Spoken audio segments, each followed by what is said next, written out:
অনেকদিন ধরেই Iran Israel যুদ্ধ পরিস্থিতি নিয়ে সরব বিশ্ব রাজনীতি। তেহরান মস্কো সত্যিই কি যুদ্ধে জড়াবে, এমন প্রশ্ন ঘুরপাক খাচ্ছিল।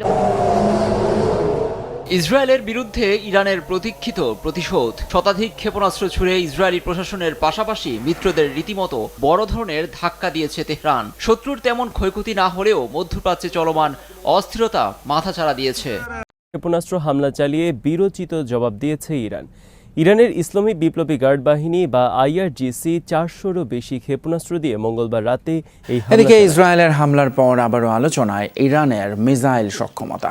হাইপারসনিক ক্ষেপণাস্ত্র ফাতাহ 1 এর পাশাপাশি নতুন করে আলোচনা চলছে শাহাব 3 এবং খাইবার শেকানের মতো মাঝারি পাল্লার ব্যালিস্টিক মিসাইল নিয়েও। দখলদার ইসরায়েলে ইরানের ক্ষেপণাস্ত্র হামলার মধ্যেই এবার ইয়েমেনের হুতি বিদ্রোহীরা ইসরায়েলের ভেতরে ক্রুজ ক্ষেপণাস্ত্র হামলা চালিয়েছে। ইসরায়েলের বিরুদ্ধে ইরানের প্রতীক্ষিত প্রতিশোধ। শতাধিক ক্ষেপণাস্ত্র ছুড়ে ইসরায়েলি প্রশাসনের পাশাপাশি মিত্রদের রীতিমতো বড় ধরনের ধাক্কা দিয়েছে তেহরান। শত্রুর তেমন ক্ষয়ক্ষতি না হলেও মধ্যপ্রাচ্যে চলমান অস্থিরতা মাথাচাড়া দিয়েছে। এ প্রসঙ্গে আল জাজিরার প্রতিবেদনে এসেছে, পশ্চিমা মিত্রদের সহায়তায় ইসরায়েল জবাব না দিয়ে বসে থাকবে না। আর আগাম হুঁশিয়ারি উচ্চারণ করেছেন ইরানের সামরিক বাহিনীর chief of major general Mohammad বাঘেরি। সতর্ক করে তিনি বলেন, প্রতিশোধ নিতে চাইলে ইসরায়েল জুড়ে সব স্থাপনায় একযোগে হামলা চালাবে ইরান। ক্ষেপণাস্ত্র হামলা চালিয়ে বীরোচিত জবাব দিয়েছে ইরান। ইরানের ইসলামী বিপ্লবী গার্ড বাহিনী বা IRGC 400-রও বেশি ক্ষেপণাস্ত্র দিয়ে মঙ্গলবার রাতে এই হামলা চালায়।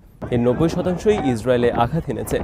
ইসরায়েলি মিডিয়ায় আঘাত করা ক্ষেপণাস্ত্রের সংখ্যা 300 বলে উল্লেখ করা হয়। সামাজিক মাধ্যমে ছড়িয়ে পড়া ভিডিওতে দেখা গেছে বৃষ্টির মতো ইসরায়েলের বিভিন্ন স্থানে আঘাত হানছে ক্ষেপণাস্ত্র। এই সময় পুরো ইসরায়েল ইরানি ক্ষেপণাস্ত্রের আওতায় আসে এবং রাজধানী তেল আবিব সহ বিভিন্ন শহর বিকট বিস্ফোরণে কেঁপে ওঠে। সাইরেন বাজানো হয় পুরো ইসরায়েলে। IRGC বলছে, আত্মরক্ষার তাগিদে ইসরায়েলের সুনির্দিষ্ট লক্ষ্যবস্তুতে তারা আঘাত এনেছেন। এদিকে ইসরায়েলের হামলার পর আবারও আলোচনায় ইরানের মিসাইল সক্ষমতা। হাইপারসনিক ক্ষেপণাস্ত্র ফাতাহ 1 এর পাশাপাশি নতুন করে আলোচনা চলছে শাহাব 3 এবং খাইবার শেকানের মতো মাঝারি পাল্লার ব্যালিস্টিক মিসাইল নিয়েও। মঙ্গলবারের হামলায় মাঝারি ও দূরপাল্লার ক্রুজ ক্ষেপণাস্ত্র ব্যবহার করে তেহরান। দখলদার ইসরায়েলে ইরানের ক্ষেপণাস্ত্র হামলার মধ্যেই এবার ইয়েমেনের হুতি বিদ্রোহীরা ইসরায়েলের ভেতরে ক্রুজ ক্ষেপণাস্ত্র হামলা চালিয়েছে। বুধবার AFPর প্রতিবেদনে হুতিদের সশস্ত্র বাহিনীর বরাত দিয়ে এ তথ্য জানানো হয়।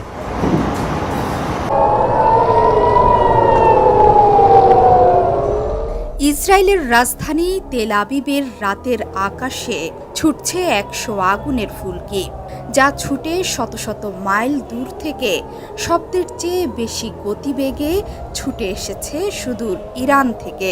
আর তার ভয়ে কম্পমান ইসরায়েল। যা কেউ কল্পনা করেনি তাই ঘটল। মহাপরাক্রমশালী যারা কথায় কথায় হাজার মানুষ মারছে, যারা স্বাধীন সার্বভৌম দেশের সীমান্ত লঙ্ঘন করে, তাদের পাশে আছে পৃথিবীর সব শক্তিশালী দেশ। সেই ইসরায়েলে আঘাত হানল 100 মিসাইল। আর শেষ পর্যন্ত কথায় নয়, সাহস করে কাজে পরিণত করে দেখালো মধ্যপ্রাচ্যের সিংহ ইরান। এশিয়ায় যুক্তরাষ্ট্রের মিত্র জাপান ও দক্ষিণ কোরিয়াও ইসরায়েলকে সমর্থন জানিয়ে ইরানের হামলার সমালোচনা করেছে। জাপানের নবনির্বাচিত প্রেসিডেন্ট শিগেরু ইশিবা ইরানের ক্ষেপণাস্ত্র হামলাকে অগ্রহণযোগ্য উল্লেখ করে যুক্তরাষ্ট্রের সঙ্গে মিলে মধ্যপ্রাচ্যে উত্তেজনা কমানোর প্রতিশ্রুতির কথা জানিয়েছেন। আমরা এই হামলার নিন্দা জানাচ্ছি। মধ্যপ্রাচ্য পরিস্থিতি স্থিতিশীল ও যুদ্ধ এড়াতে যুক্তরাষ্ট্রের সঙ্গে মিলে সহযোগিতা করতে চাই।